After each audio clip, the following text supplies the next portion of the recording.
Hello everyone, welcome to AduAnchor. Today we'll discuss part 6 of Basic Terms of Accountancy, जिसमें हम लोग और terms accounts का discuss करेंगे। और इससे पहले वाले पार्ट्स के लिए आप हमारे चैनल में जो प्लेलिस्ट बना हुआ है बेसिक टर्म अकाउंटेंसी उसमें जाकर देख सकते हैं। तो आज का पहला टॉपिक जो है वो है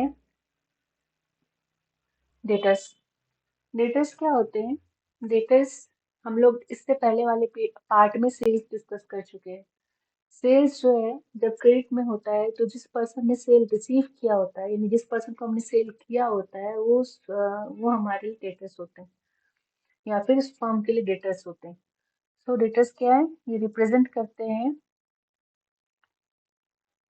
ऐसे पर्सन को या फिर फर्म को जिनको गुड्स या सर्विसेज रेंडर की गई हैं ऑन क्रेडिट पेमेंट और जिसका पेमेंट जो है वो रिसीव अभी तक नहीं हुआ। सो जब क्रेडिट में सेल्स होता है तो जो पर्सन उस सेल को रिसीव करता है वो उस फर्म के लिए जिसने सेल किया होता है उसके लिए डेटर्स होता है। और जो दूसरा टर्म है वो है बिल्स रिसीवेबल। जब क्रेडिट में सेल होता है तो एक डॉक्यूमेंट बनता है जिसे बिल ऑफ एक्सचेंज का एक पार्ट कहते हैं, उसे बिल्स रिसीवेबल कहते हैं क्योंकि इसमें जिस फर्म ने सेल किया है वो एक डॉक्यूमेंट ड्रॉ करता है और जो जिस पर्सन या फर्म ने उस सेल को रिसीव किया है वो इस बिल को एक्सेप्ट करता है। तब ये बिल जो है वो वैलिड माना जाता है और इसको हम लोग बिल रिसीवेबल के नाम से जानते हैं। दैट मीन्स जब भी क्रेडिट में सेल होगा तो एक डॉक्यूमेंट ड्रॉ होगा जिसमें सेलर जो है ये मेंशन करता है कि ये सेल जो है वो क्रेडिट में हुआ है एंड जो जिस पर्सन ने सेल को रिसीव किया होता है उस बात को अग्री करता है कि वो बाद में फ्यूचर में पेमेंट करेगा और उसके बाद इस बिल को वो वापस कर देता है जो ड्रॉवर है उसको। और इसी बिल को हम लोग बिल रिसीवेबल बोलते हैं। तो ये क्या है? Bill of exchange becomes bill receivable for the person who draws it, जिसको हम लोग ड्रॉवर बोलते हैं, and gets it back after acceptance from the drawee. जो ड्रॉवी दैट मीन्स जिसने इस बिल को रिसीव किया है या फिर एक्सेप्ट किया है, वो जब उसको एक्सेप्ट करके वापस कर देता है ड्रॉवर को तो उसको बिल रिसीवेबल बोलते हैं। और ट्रेड रिसीवेबल क्या है? ये बिल रिसीवेबल की तरह ही है, लेकिन बिल रिसीवेबल जो है ज़्यादा फॉर्मल है, ट्रेड रिसीवेबल थोड़ा कम फॉर्मल है और इसमें वो सारा गुड्स एंड सॉरी वो सारा सेल्स आता है जिससे एक फर्म को पैसा मिलने वाला होता है in a normal course of business. इसमें बिल रिसीवेबल भी इंक्लूड होते हैं, इसके अलावा भी किसी भी तरीके का सेल जिससे सेल या प्रोवाइडिंग ऑफ सर्विसेज जिससे एक फर्म को पैसा आने वाला है तो उसको ट्रेड रिसीवेबल बोलते हैं। ट्रेड रिसीवेबल क्या है? It refers to the amount receivable on the account of sales of goods और services render by a company in a normal course of business. इसमें सारे कुछ आते हैं। यानी बिल रिसीवेबल होता है एक पर्टिकुलर ट्रांजेक्शन के लिए होता है और जितना बार वो ट्रांजेक्शन जितना बार क्रेडिट में सेल होगा उतना बार बिल रिसीवेबल बनेगा। लेकिन ट्रेड रिसीवेबल जो है वो सारे बिल्स रिसीवेबल और जितने भी तरीके के सेल्स होते हैं और अदर टाइप ऑफ सेल्स होते हैं वो सबको मिलाकर ट्रेड रिसीवेबल बनता है। फिर है क्रेडिटर। अब जो टर्म आएंगे, जो पहले 3 टर्म हमने डिस्कस किया है उनका जस्ट ऑपोजिट क्रेडिटर जो है वो डेटर के अपोजिट है। यानी जब क्रेडिट में सेल्स होता है तो हम लोग उसको डेटर बोलते हैं एंड जब क्रेडिट में परचेस होता है तो फिर हम लोग जो सेकंड पार्टी है दैट मीन जिससे हमने परचेस किया होता है वो उनको क्रेडिटर्स कहते हैं। तो क्रेडिटर्स क्या है? दैट हम क्रेडिटर्स रिप्रेजेंट दोज पर्सन और firm from whom goods have been purchased or service procured on credit payment and payment has not been made। यानी जब क्रेडिट में परचेस होती है तो हमारे लिए जो अदर पर्सन है वो क्रेडिटर हो जाता है, जब क्रेडिट में सेल होता है तो अदर पर्सन हमारे लिए क्रेडिटर हो जाता है।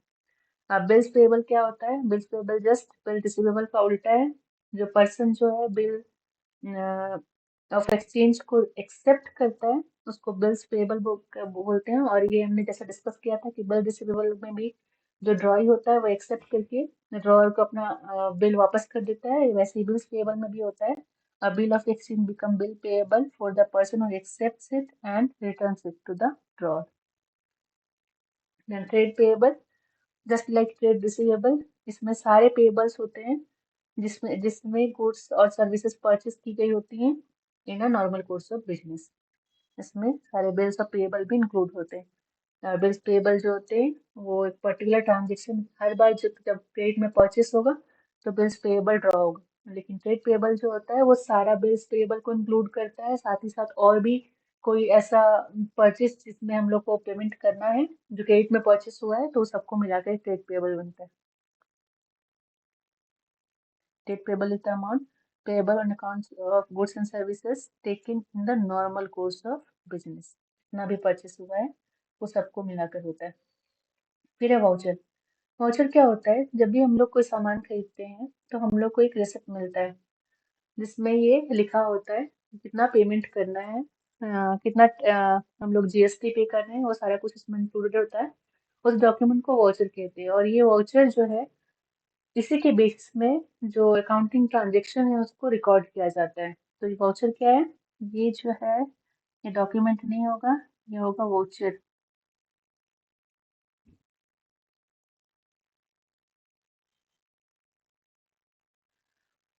Voucher is a document which provides authorization to pay on the basis of which the business transactions are recorded in the book of account।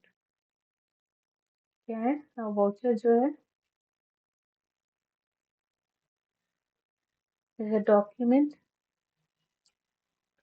A voucher is a document which provides the authorization to pay on the basis of which the business transactions are recorded in the book of accounts। यानी voucher के basis में ही जब future में जब accounts बनेगा तो उनके voucher के बेसिस में ही उसमें ट्रांजेक्शन रिकॉर्ड होगा। फिर जो है टर्म आता है डिस्काउंट। डिस्काउंट ये बहुत ही कॉमन टर्म है, हमने अक्सर सुना हुआ है।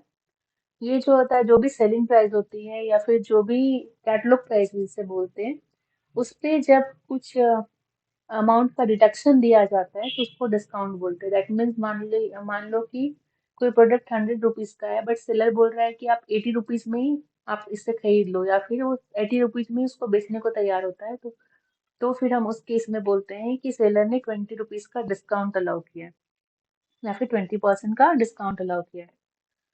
सो डिस्काउंट क्या है? It is either an allowance offered by the seller of goods out of selling price of goods or a reduction for making prompt payment। या फिर कभी कभी जो होता है अगर जो परचेस कर रहे हैं सामान यानी जो हमारे कस्टमर होते हैं उनके रिक्वेस्ट में भी डिस्काउंट दिया जाता है, तो या, या तो सेलिंग प्राइस पे दिया जाएगा या फिर प्रॉम्प्ट की वजह से दिया जाएगा, और दोनों ही केस में जो डिडक्टेड अमाउंट होता है उसको डिस्काउंट हम लोग बोलते हैं। दो तरीके का होता है, पहला होता है ट्रेड डिस्काउंट, दूसरा होता है कैश डिस्काउंट। ट्रेड डिस्काउंट क्या है? जब जब सेलर जो है वो डिस्काउंट अलाउ करता है, जैसे जितने भी ऑनलाइन प्लेटफॉर्म है सेल ये के लिए कस्टमर्स के लिए, तो उसमें अक्सर रहता है कि अभी जो है फ्लैट 30% ऑफ चल रहा है, फ्लैट 20% ऑफ चल रहा है, तो उसका मतलब क्या होता है?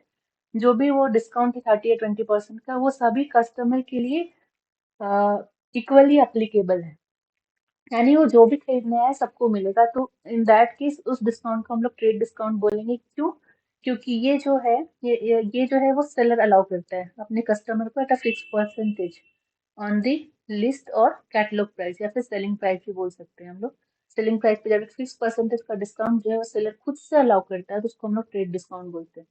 और कैश डिस्काउंट क्या होता है? जब कस्टमर प्रॉम्प्ट करता है, कस्टमर ये बोलता है कि कुछ डिस्काउंट जो है वो सेलर उसको दे, तो इस प्रॉम्प्ट पे जब सेलर डिस्काउंट अलाउ करता है तो उसको हम लोग कैश डिस्काउंट बोलते हैं, क्योंकि इसको कस्टमर के बोलने पर दिया जाता है। फिर एक और टर्म है रिबेट। रिबेट भी डिस्काउंट के जैसा ही होता है, बट ये दोनों में क्या डिफरेंस है? डिस्काउंट जो होता है वो या तो सेल के पहले दिया जाता है या फिर सेल के टाइम पे दिया जाता है, बट रिबेट जो है वो अक्सर गुड्स सेल्स सेल होने के बाद दिया जाता है। फॉर सम रीजन, जैसे अगर किसी तरह का डिफॉल्ट है गुड्स में, या फिर जो स्पेसिफिकेशन था गुड्स के बारे में वो उसको पूरा नहीं करता है, जो गुड्स है उसको मैच नहीं करता है, या फिर अ, और भी कोई रीजन हो ऐसा, तो उस केस में जो है सेलर आफ्टर सेलिंग जो है वो अग्री करता है कि वो जो प्राइस है उस पे कुछ डिस्काउंट देगा। और उस डिस्काउंट को रिबेट बोलते हैं। तो डिस्काउंट और रिबेट के बीच का डिफरेंस क्या है कि डिस्काउंट जो है वो या तो सेल के टाइम पे दिया जाएगा या फिर सेल से पहले दिया जाएगा, और रिबेट जो है वो सेल का प्रोसेस खत्म होने के बाद दिया जाता है। That is reduction in the value of goods sold allowed by the seller after the goods have been sold. It is allowed by the seller for the reason for which trade discount or cash discount are allowed.